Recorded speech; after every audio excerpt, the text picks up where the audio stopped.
Bueno, hay cristianos que creen que el rapto y la segunda venida es el mismo evento y que sucede al final después de la tribulación.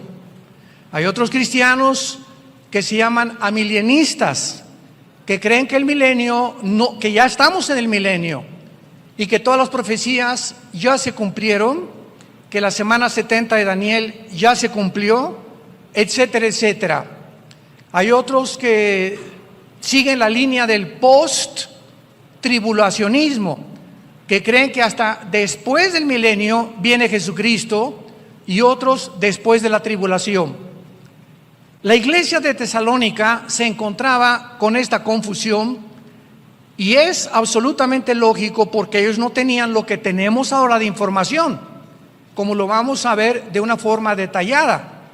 Entonces Pablo tuvo que salir de Tesalónica por la persecución, y más tarde les manda estas dos cartas porque le comenzaron a llegar mensajes de los cristianos de Tesalónica que creían que ya estaban en la tribulación.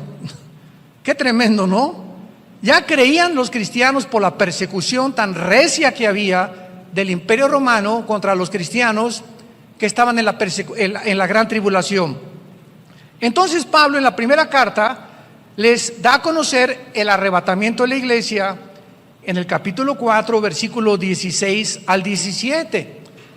Cuando les dice: el Señor mismo con voz de mando, con voz de arcángel, con trompeta de Dios, descenderá del cielo, y los muertos en Cristo resucitarán primero. Quiero que observen en este simple versículo la frase en Cristo. Los muertos en Cristo. Siempre que tú veas en el Nuevo Testamento, tú como un buen estudiante de teología y de la Biblia, la frase en Cristo, que se repite muchísimas veces en la carta a los Efesios, significa los que estamos injertados, unidos, amalgamados en el cuerpo de Cristo mediante el bautismo del Espíritu Santo. Como dice 1 Corintios 12:13, todos hemos sido bautizados por el mismo Espíritu en el cuerpo de Cristo. En otras palabras, cuando tú recibiste a Cristo como tu Salvador, en ese momento naciste de nuevo, sin que tú ni siquiera lo hayas experimentado o sentido. Lo creemos por fe. Ha habido una resurrección de tu espíritu dentro de ti a la vida espiritual, porque antes estábamos muertos, separados de Dios espiritualmente. Cuando recibiste a Cristo, fuiste regenerado, cambiado completamente de naturaleza. Fuimos transportados en ese momento de un reino a otro reino, del reino de las tinieblas al reino de la luz admirable de Jesucristo, como lo dice Colosenses capítulo 1. Y en tercer lugar, fuimos bautizados con el Espíritu Santo en el momento de nuestra conversión, no después, porque por muchos años vamos a ver lo que es la apostasía. Durante los últimos, yo diría 30, 40 años, se comenzó a enseñar en las iglesias: pasen aquí al frente los que quieran ser bautizados con el Espíritu Santo. Entonces la cristiandad se dividió en dos. En otras palabras, se estaba dando a entender que hay cristianos que son cristianos, pero había otros cristianos que les faltaba algo. Eres cristiano, pero te falta una experiencia que necesitas tener, que es el bautismo del Espíritu Santo. Cuando la Biblia nos demuestra con una claridad absoluta que el bautismo del Espíritu Santo es lo que nos hace cristianos. ¡Qué barbaridad!, ¿no? Y se comenzó a enseñar porque se convirtió en una tradición, porque la mayor parte de las iglesias lo comenzaron a proclamar, sin haber estudiado profundamente esto, y basándose desde luego en algunos versículos nada más del libro de los Hechos, cuando el libro de los Hechos no es un libro doctrinal, es un libro narrativo que narra la experiencia o la transición entre el judaísmo y el cristianismo. Es un libro que nos muestra de qué forma los apóstoles que eran judíos, Cristo fue judío, estaban completamente confundidos porque las promesas eran para Israel. Jesús lo dijo cuando vino en los evangelios: he venido a buscar a las ovejas perdidas de Israel, porque los 4 evangelios pertenecen al Antiguo Testamento. El Nuevo Testamento comienza en Hechos 2 con el bautismo del Espíritu Santo y el nacimiento de la iglesia. Entonces, los hechos que suceden en el libro de los Hechos no son una enseñanza doctrinal que los apóstoles explican en sus cartas, primera y segunda de Timoteo, Gálatas, Colosenses, Efesios, Filipenses, las primeras cartas de Pedro, explican lo que pasó en los hechos y nos enseñan, ¿verdad?, que estas cosas que sucedieron en los hechos fueron algo que Dios permitió porque la iglesia estaba comenzando a mezclarse con el judaísmo con la iglesia. Tenían que separar los apóstoles lo que Moisés enseñaba de muchas cosas de lo que Jesús enseñaba, y esto se resolvió con el primer concilio de la iglesia en Hechos capítulo 15. Ahí se juntaron todos los apóstoles y tenían que determinar qué cosas del Antiguo Testamento estaban vigentes y qué cosas del Antiguo Testamento ya quedaban obsoletas. Y la conclusión a la que llegaron fue la siguiente: no hay nada en el Antiguo Testamento, esto es muy importante, abran sus oídos, no hay nada en el Antiguo Testamento que en el Antiguo Testamento era obligatorio, que ahora en el Nuevo Testamento sea lo mismo. En otras palabras, ahora nosotros vivimos bajo la ley de la libertad en Cristo Jesús. Y ahora no es obligatorio nada absolutamente en el Nuevo Testamento. Un ejemplo: en el Antiguo Testamento el diezmo era obligatorio. Era obligatorio, lo tenían que dar a fuerza. Y cuando pasamos al Nuevo Testamento, 2 de Corintios capítulo 9, cada quien dé como propuso en su corazón, no a fuerza, no por obligación. Si no te nace del corazón darle a Dios, y si en el Antiguo Testamento fue el diezmo, con toda la lógica del mundo, bajo el Nuevo Testamento, con mejores promesas, mejor pacto, un Salvador que vino al mundo y ya pagó por el pecado, ¿cómo voy a seguir bajo la ley dando solamente el 10%? Ahora es el 15, el 20, el 30, el 40, el 50, como tu corazón lo diga. Y mientras más salud espiritual tengas, más darás, porque lo das con alegría. Ya no lo das porque tengo que dar esto y ahí va. Mejor no des nada. Hay otros que siquiera, y esto es verdad, hay muchas personas que han dado su diezmo, ¿verdad?, basados en el Antiguo Testamento, y al mes regresan y quieren que se los regrese. ¿Se imaginan ustedes qué corazón tan perverso puede haber en medio del pueblo de Dios? Entonces, qué importante es que ahora todo es voluntario. Ahora las fiestas de Israel, los tabernáculos, el Sukkot que celebramos, no es obligatorio, es para representar lo que Cristo hacía en medio del pueblo de Dios. Entonces, si no entendemos esto, vivimos bajo la ley. Dice en Colosenses capítulo 2, ya nadie te juzgue si guardas el sábado o no guardas el sábado, o el domingo, o el lunes, o días de fiesta. Todas estas cosas pertenecieron al Antiguo Testamento. Ahora, como una persona un día me dijo, ¿por qué no guarda usted el sábado? y le dije, ¿qué nada más tú guardas el sábado? Te gano, yo guardo el sábado, el domingo, el lunes, el martes, el miércoles, el jueves y el viernes. Ya no supo qué contestarme esta persona. Y le dije, ahora todos los días son santos. Ya no hay un día específico. Y además los apóstoles se reunían el primer día, que es el domingo. El Shabbat se los dio Dios a Israel. El cuerpo y la entidad de Cristo es otra entidad completamente diferente. Entonces ahora, si tú trabajas el domingo, pues es tu día de trabajo, pero el lunes en tu trabajo, en tu hotel o en la compañía que tú trabajas, te dan el martes, ese es tu día de descanso. Y por eso no puedes venir a la iglesia, porque el domingo tienes que trabajar y llevar el sustento a tu familia. Y Dios no te juzga, porque no es obligatorio. Nos reunimos simplemente porque el domingo se determinó bajo el calendario gregoriano en el que estamos, de que el domingo es el día de descanso. Pero ya no hay un día especial, ya no hay Semana Santa tampoco. Oye, que el viernes no como carne, como pescado porque es Viernes Santo. Y es Cuaresma. ¿De qué estás hablando? ¿Qué es eso de la Cuaresma? Eso pertenecía al Antiguo Testamento. Eso es de la religión apostólica romana. Esto no es de la Biblia.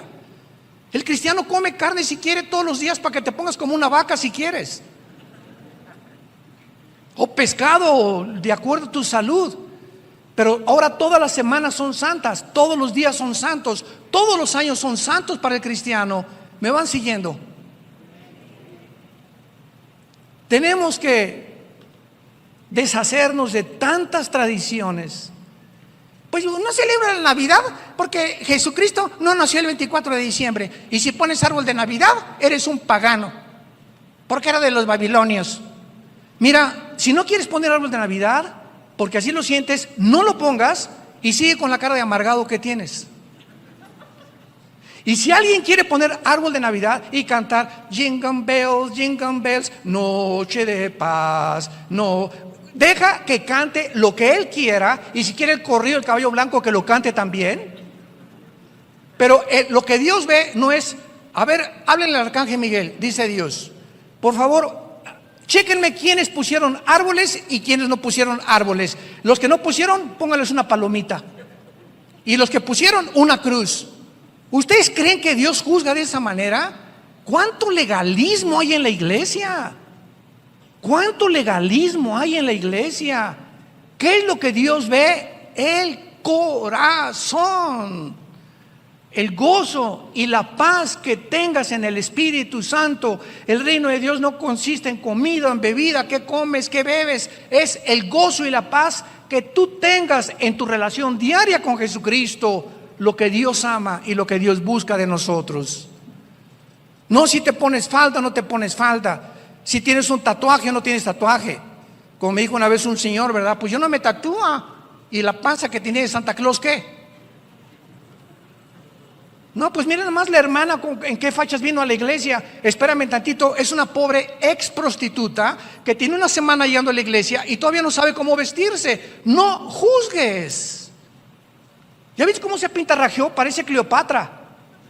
Y tú no sabes las razones que se encuentran detrás de esa persona, que a lo mejor tiene 2 semanas y no ha aprendido cómo poder vestirse, cómo maquillarse de acuerdo a la cultura que ya Cristo quiere que nosotros tengamos. Que no atraigamos la atención sobre nuestro cuerpo ni nuestra cara tampoco. Entonces tenemos que crecer y madurar santos de Dios. Tenemos que entender qué es lo que Dios ama, qué es lo que Dios busca, qué es lo importante ante sus ojos, y dejarnos ya de tantas tonterías que ya, por el amor de Dios, si tienes 5 o 10 años en Cristo, tienes que crecer y madurar. Muy bien. Entonces, cuando Pablo dice en primera de Tesalonicenses 4:16, los muertos en Cristo resucitarán primero, esto significa la primera lección que vamos a aprender. En el rapto de la iglesia, o en el arrebatamiento de la iglesia, como le quieras llamar, los únicos que van a resucitar son desde Pentecostés hasta nuestros días. Todos los que estamos en Cristo, en el cuerpo de Cristo. Antes de Cristo, Israel no estaba en el cuerpo del Hijo de Dios. Dice Efesios capítulo 2 que ahora Dios ha unido Israel y la iglesia, y ya no hay griego, judío, italiano, mexicano. Ahora se formó un nuevo hombre.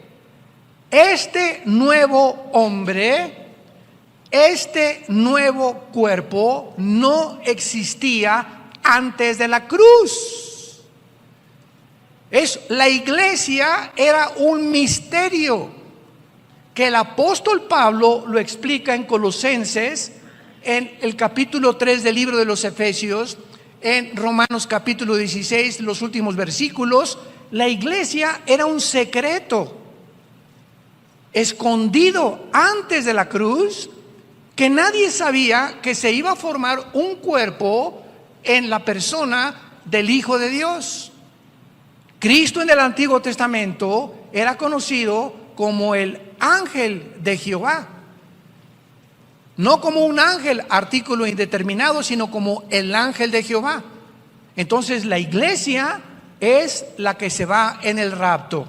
Muy bien, ¿qué pasará con los que murieron desde Adán hasta Pentecostés? O sea, antes de Pentecostés hasta Adán hubo millones, ¿verdad?, de santos justificados por la fe, como Abraham, etcétera, etcétera. ¿Cuándo resucitarán ellos? Ellos resucitarán de acuerdo a Daniel 12, del 1 al 3, después de la tribulación, en la segunda venida de Jesucristo. Y observamos entonces que las resurrecciones tienen un orden. Hay un orden. Dios hizo un orden en el universo. Dios es el Dios de orden. Dios no quiere que nada haya fuera de la armonía. Una gran sinfónica, imaginémonos un saxofón fuera de tono. En una alabanza, una guitarra fuera de tono. En un coro, un hombre con una voz, con una tesitura que no le queda a una muchacha, que no le queda, cantando en otra tesitura, desentona absolutamente toda la alabanza, toda la sinfonía. Todo es un orden. Imagínate tu cuerpo. Nuestro cuerpo funciona si hay orden entre mi estómago, mi hígado, mi páncreas, mis pulmones y mi mente. Y si en mi mente no tengo paz, y si en mi mente no tengo estabilidad, si no hay una tranquilidad en mi alma, mi cuerpo no puede estar sano. Y qué interesante que la mayor parte de los médicos en el mundo han descubierto que la enfermedad del siglo XXI, que causa casi el 70% de las enfermedades mentales y físicas, es el estrés. ¿Ustedes creen que es coincidencia que todo este año pasado y parte de este año nunca han habido más suicidios, divorcios, problemas mentales de los niños, de los jóvenes, como en el Japón, que se suicidan 2, 3 al mes, jóvenes menores de 18, 20 años de edad, drogadicción, por todo lo que el mundo ha atravesado con la famosa pandemia que hemos todos vivido? Qué impresionante que lo que ha enfermado más al mundo ha sido el miedo. El miedo es el arma favorita de Satanás. ¿Qué fue las palabras que Jesucristo nos dio? ¿Qué antídoto Jesús nos dio hace 2000 años? Que precisamente lo que necesitamos en el siglo XXI: mi paz les dejo, mi paz les doy. Shalom. Shalom. Resucitando los discípulos que iban al camino de Maús, se encuentran con Jesús, no lo reconocen, y lo primero que les dicen, Lucas 24, Shalom. Shalom es la palabra perfecta en el hebreo, porque implica paz, seguridad, esperanza, bienestar y salud. Cuando tú tienes paz, hay armonía en todos tus órganos dentro de tu cuerpo. Y si tú tienes algo que comience a disfuncionar y comienza a afectar las demás partes de tu cuerpo, es lo que se llama, estás enfermo. Entonces, ¿qué es lo que nos enferma? La desarmonía que existe dentro del cuerpo humano, porque algo causó esta desarmonía dentro de tu cuerpo. Y esto es precisamente lo que Dios quiere que nosotros podamos entender. Muy bien. Ahora, en la primera carta a los Corintios, capítulo 15, versículo 51 en adelante, ya Pablo nos explica el misterio que solo a él se le reveló. Ni a Pedro, ni a Santiago, ni a Lucas, ni a Juan, ni a Judas, el medio hermano de Jesús, a ninguno de los apóstoles le agradó a Dios revelarle lo que le reveló únicamente al apóstol Pablo. Y esto nos habla claramente de los diferentes talentos y revelaciones que tenemos del mundo espiritual. Por eso hay un Jeremías, hay un Isaías, hay un Amós, hay un Ezequiel, que tienen diferentes perspectivas del mundo espiritual, como Dios los trató, pero que todos, ¿verdad?, hacen una armonía en la mente de Dios. Y dice el apóstol Pablo en su primera carta a los Corintios, capítulo 15, versículo 51, he aquí les digo un misterio. Un misterio es algo no revelado antes. Es un secreto que no se conocía antes. ¿Qué está diciéndoles Pablo? Les voy a contar, les voy a revelar un secreto de Dios que en el Antiguo Testamento ni en los, escúchenme con cuidado, ni siquiera en los evangelios se conocía. Pablo, ¿cuál es este secreto? Estoy ávido por que me lo digas. Este es el secreto, que no todos vamos a morir. Y se usa la palabra dormir, porque cuando vean ustedes la palabra dormir en el Nuevo Testamento significa el cuerpo físico, no el alma ni el espíritu, porque hay más de 55, 65 versículos que nos muestran que en la muerte tenemos una existencia consciente. Como en el quinto sello en Apocalipsis capítulo 6, vi las almas de los que habían muerto en el cielo hablando, platicando con Dios. Entonces, Pablo nos dice, este es el secreto, que va a haber una generación de seres humanos que no van a morir. Oye, Pablo, pero ¿qué acaso esto no contradice Hebreos 9:27, que dice, está establecido a los hombres que mueran una sola vez y después el juicio? Claro que está establecido, pero Dios tiene excepciones. ¿Cómo las tuvo con Enoc en Génesis 5? ¿Cómo las tuvo con Elías? Que en el Antiguo Testamento son los dos únicos hombres que partieron del mundo sin haber muerto, que son antitipos, ¿verdad?, de lo que es el tipo, que es el arrebatamiento de la iglesia. Pero esta doctrina no se conocía. No todos vamos a morir, pero todos seremos transformados en un momento, en un abrir y cerrar de ojos, a la final trompeta, porque se tocará la trompeta y los muertos serán resucitados incorruptibles y nosotros seremos transformados.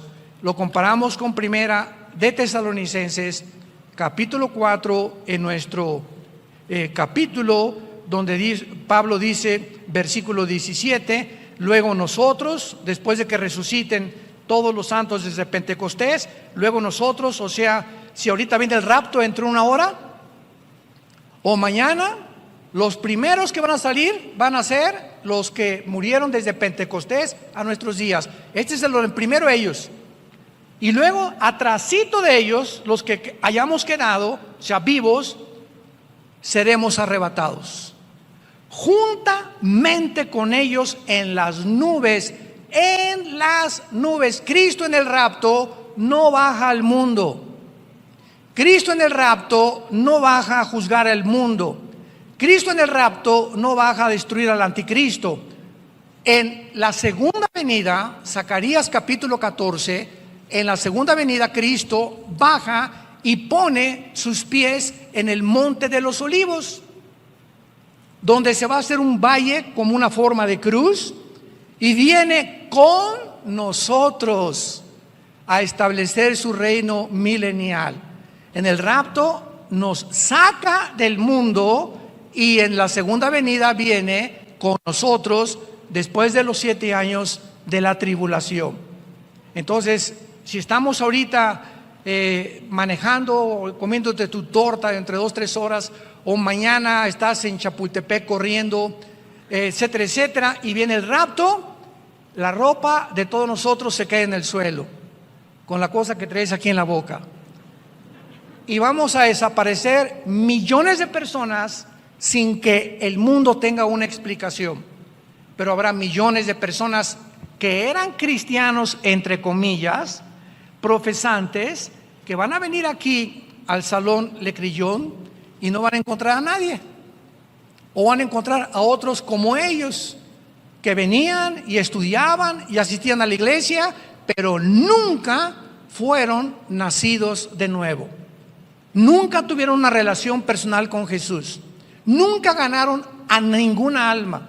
Nunca le hablaron a nadie, ni a su familia, de Jesucristo y de su muerte en la cruz. Sus vidas nunca cambiaron ni fueron transformadas. Eran religiosos. Este hecho, pues, es el que Pablo explica en la primera carta a los tesalonicenses.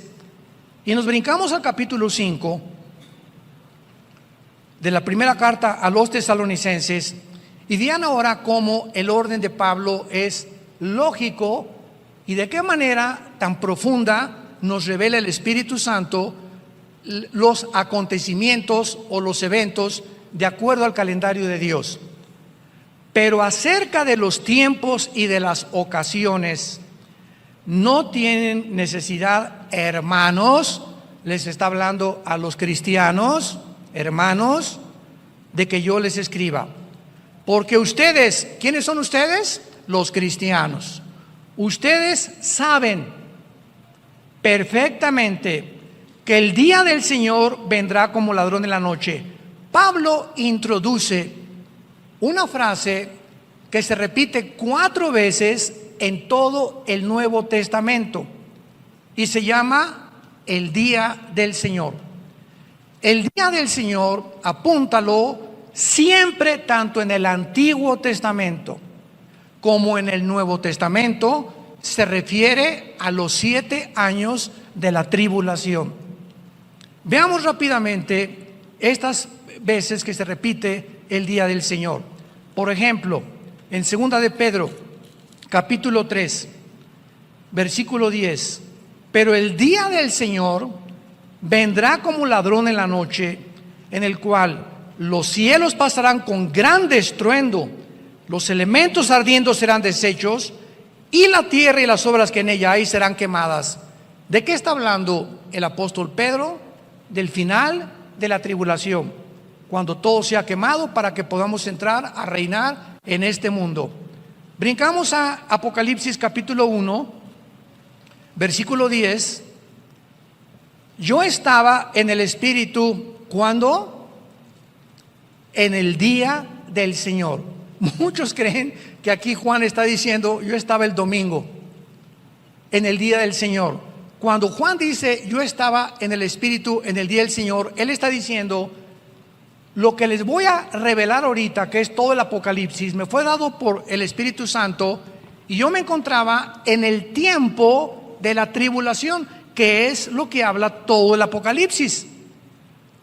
El Apocalipsis, después del capítulo 4, que la iglesia ya no vuelve a aparecer, menciona 21 juicios, 7 de sellos, 7 de las trompetas y 7 de las copas. 7 por 3, 21. 21 juicios que caerán sobre el mundo de parte de Dios. Y Dios no nos ha puesto, lo vamos a ver después, para la ira. No nos ha puesto para que estemos esperando al anticristo. Nos ha puesto para que seamos consolados esta mañana y sepamos que ya no tarda venir por nosotros. Muy bien. Regresamos a Primera de Tesalonicenses 5 y vemos ya a qué se refiere Pablo cuando dice: ustedes saben perfectamente que el día del Señor vendrá como ladrón en la noche, que cuando digan paz y seguridad, vendrá sobre ellos. ¿Quiénes son ellos? Los que no son cristianos. Ya no está hablando de los cristianos. Vean los verbos. Primero nos habla a nosotros, ustedes hermanos cristianos, pero vendrá sobre ellos, sobre otra clase de seres humanos. Ya no está hablando de la iglesia. Vendrá sobre ellos destrucción repentina.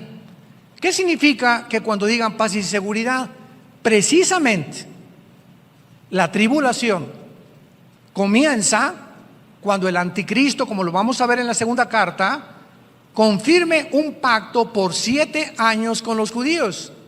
Daniel 9, 27. Y él va a decir paz al mundo, y los judíos confiados en que les va a permitir reconstruir el templo, que ya casi llega este momento. Entonces, a los 3 años y medio, a la mitad de la tribulación, el anticristo los traicionará y vendrá destrucción repentina. Entonces Pablo está diciendo lo que dijo Daniel y lo que el mismo Señor Jesucristo dijo en Mateo 24, versículo 15. Cuando vean la abominación desoladora que habló el profeta Daniel, huyan, escápense de Judá, porque vendrá tribulación como nunca la ha habido antes en el mundo. Vemos que cuando juntamos todas las piezas de rompecabezas y versículo con versículo y unimos varios libros, podemos trazar la palabra de Dios, trazándola como el Espíritu Santo quiere que la tracemos. ¿Qué cosas son las sectas?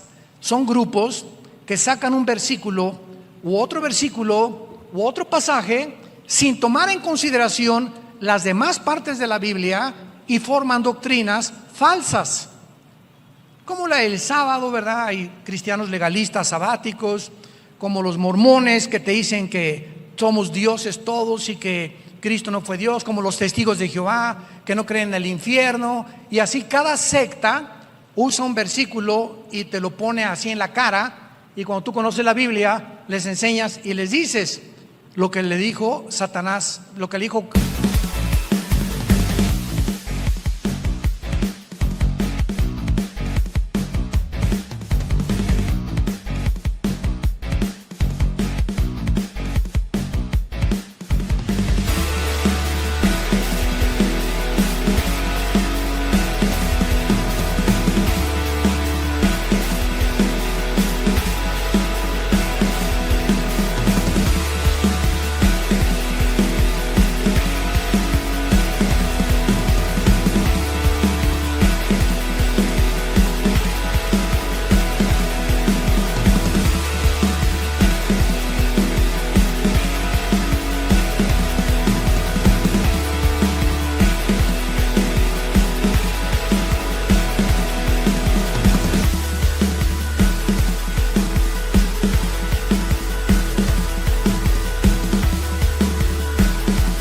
Cristo a Satanás en Mateo 4 del 1 al 10.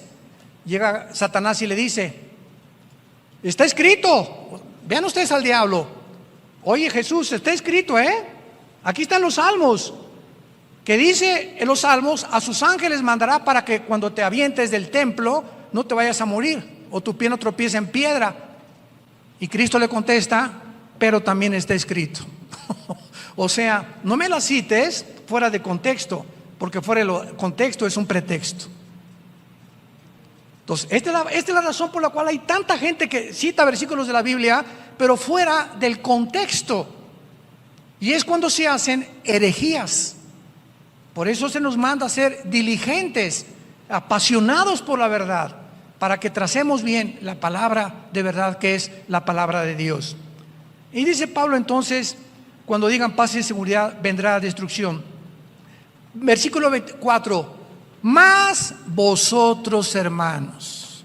Otra vez Pablo vuelve a hacer una grande diferencia entre ellos, los que serán destruidos en el día del Señor, pero ustedes, hermanos, qué importante es esto, ustedes no están en tinieblas para que aquel día los sorprenda como ladrón. O sea, ustedes no tienen por qué estar espantados por el día del Señor, porque somos hijos de la luz. Versículo 8, somos del día, seamos sobrios. Versículo 9, y aquí Pablo ya lo explica. Más claro no puede estar. Dios no nos ha puesto para la ira. ¿De qué ira está hablando Pablo? De el día del Señor, donde vendrá destrucción repentina. Dios no nos ha puesto para que atravesemos ese día, sino para alcanzar salvación por medio de nuestro Señor Jesucristo. Antes de pasar a la segunda carta, aclaro lo siguiente. ¿Por qué dice Pablo para alcanzar salvación? ¿Qué acaso no la tenemos ya? Son muy buenas preguntas, ¿eh? Un buen estudiante de la Biblia está escudriñando, ¿y por qué esto? ¿Y por qué aquello? Y hay 1000 preguntas que hacerle a Dios para alcanzar salvación. Una vez una estudiante me dijo que entonces no tenemos la salvación y la podemos perder, y hasta el final podemos saber si fuimos salvos, y le expliqué, apúntalo, la salvación en la Biblia tiene 3 tiempos. La salvación tiene 3 tiempos: pasado, presente y futuro. Pasado, ya fuimos salvados del castigo del pecado. Ya fuimos salvados del castigo del pecado. Esto se llama la justificación. Y puedes apuntar ahí Romanos 8:1. Ningún juicio hay para nosotros ya. Ya Cristo pagó por nosotros en la cruz y ya tenemos una salvación garantizada eternamente. Ese es el pasado. Presente, estamos siendo salvados de la presencia del pecado. Esto se llama la santificación. Estamos siendo salvados de la presencia del pecado en la medida en que más nos entregamos al Espíritu Santo. Y futuro, seremos salvados de la presencia del pecado en la glorificación. Cuando resucitemos, el pecado, ¿verdad?, o la antigua naturaleza será completamente ya muerta, erradicada del cristiano. Hasta el tiempo de la resurrección, el pecado habita en nosotros. Dice Pablo en Romanos 7, el mal mora dentro de mí. Ten cuidado, hermano y hermana. Anoche mi esposa y yo veíamos una película de las poquitas que ya puedes ver. Quiero usarla como ejemplo de una muchacha negrita que estaba en una universidad en África, y llegó un maestro con doctorados y cosas así.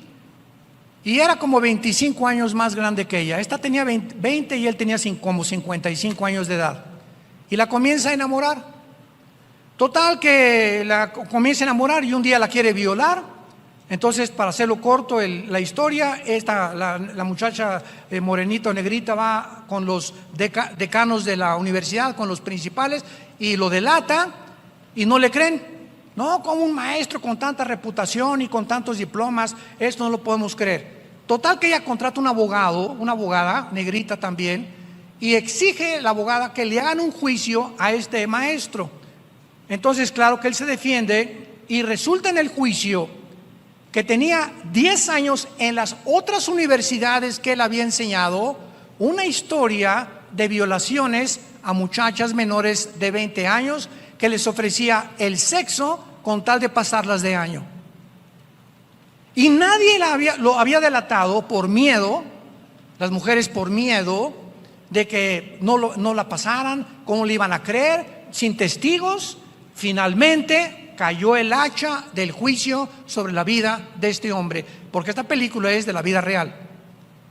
Y esto es lo que dice Romanos capítulo 2, versículos 2 y 3.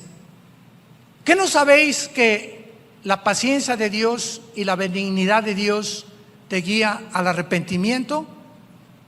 Yo le dije a mi esposa cuando acabó esa película, conozco muchas personas que las está juzgando Dios ya, que traían una historia de hace 10 años, 5 años, de abusos sexuales, etcétera, etcétera, o de otra índole, y que como no pasaba nada, creían que Dios lo había olvidado, y Dios no puede ser engañado. Muchos de ustedes que me escuchan o a través de los medios de masivos, tal vez tengas una vida en la que tú crees, o pecados escondidos, que los sigues cometiendo, y como no te ha pasado nada, crees que ya Dios no ve. Y quiero decirte algo, tarde o temprano cae el hacha sobre el árbol, y todo árbol que no da fruto, Mateo capítulo 3, será cortado.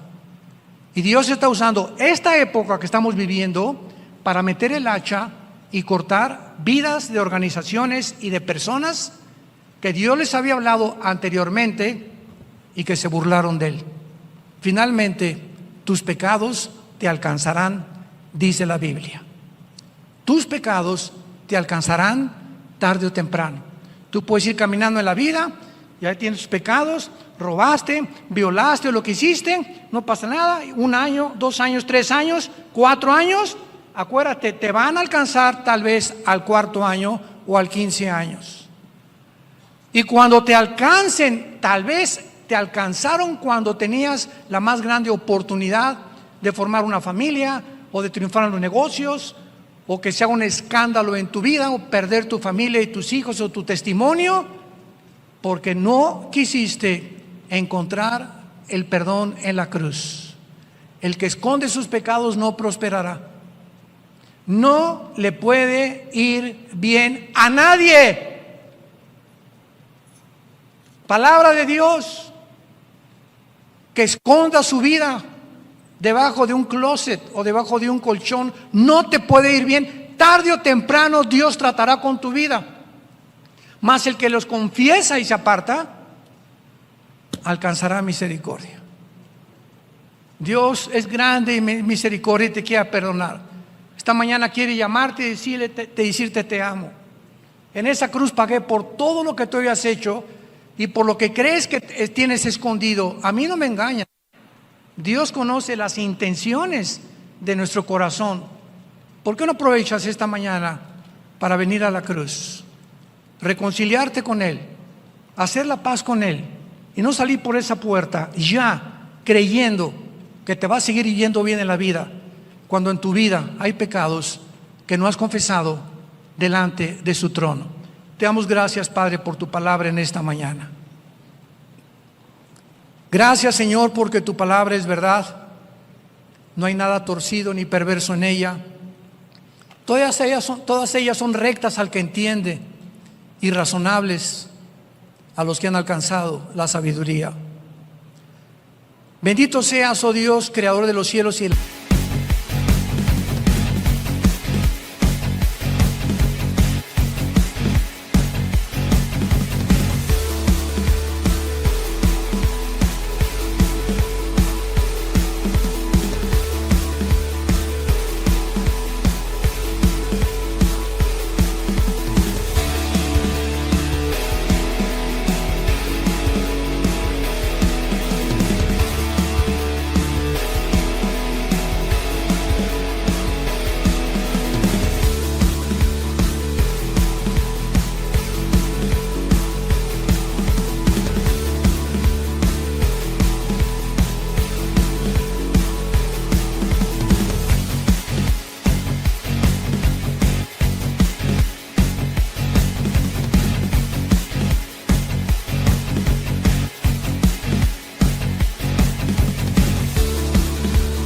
tierra, y al gran pastor de las ovejas, tu Hijo Jesucristo, quien por la sangre del pacto sempiterno ha dado su vida en nuestro lugar, para que ahora hagamos las cosas que son agradables delante de Él, sabiendo que si somos llenos del Espíritu Santo, tenemos que vivir una vida apartada del pecado.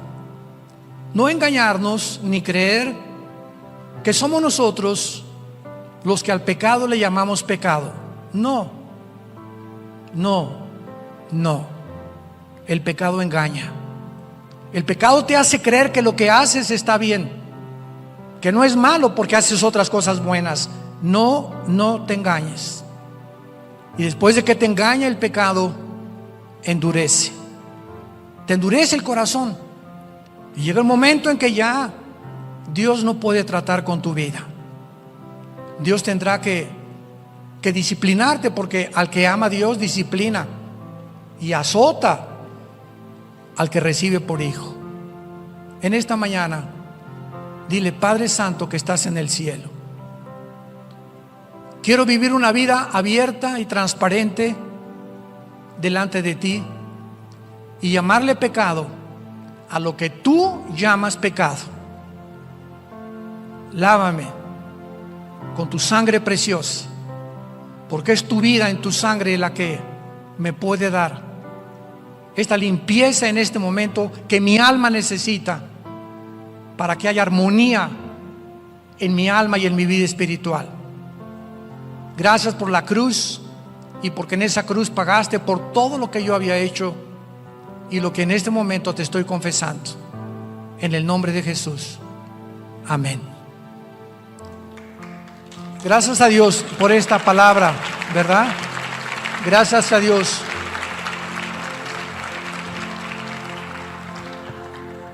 Esta palabra debe